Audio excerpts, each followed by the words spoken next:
The Karnataka Pradesh Congress Committee had organized a massive protest rally in Raichur. So we have decided to postpone it to respect the sentiments of this country.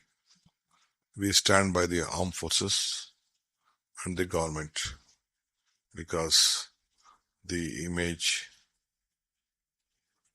the hard work, what our armed forces are doing is very much important for us. So politics is, we want to keep it aside. So we have decided to postpone it.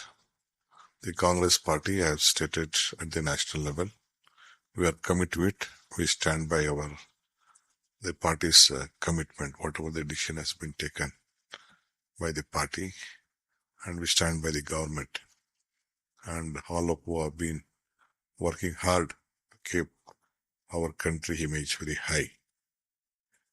So today program will be postponed.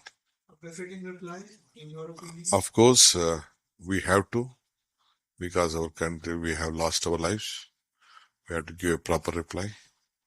And my country image is very much important.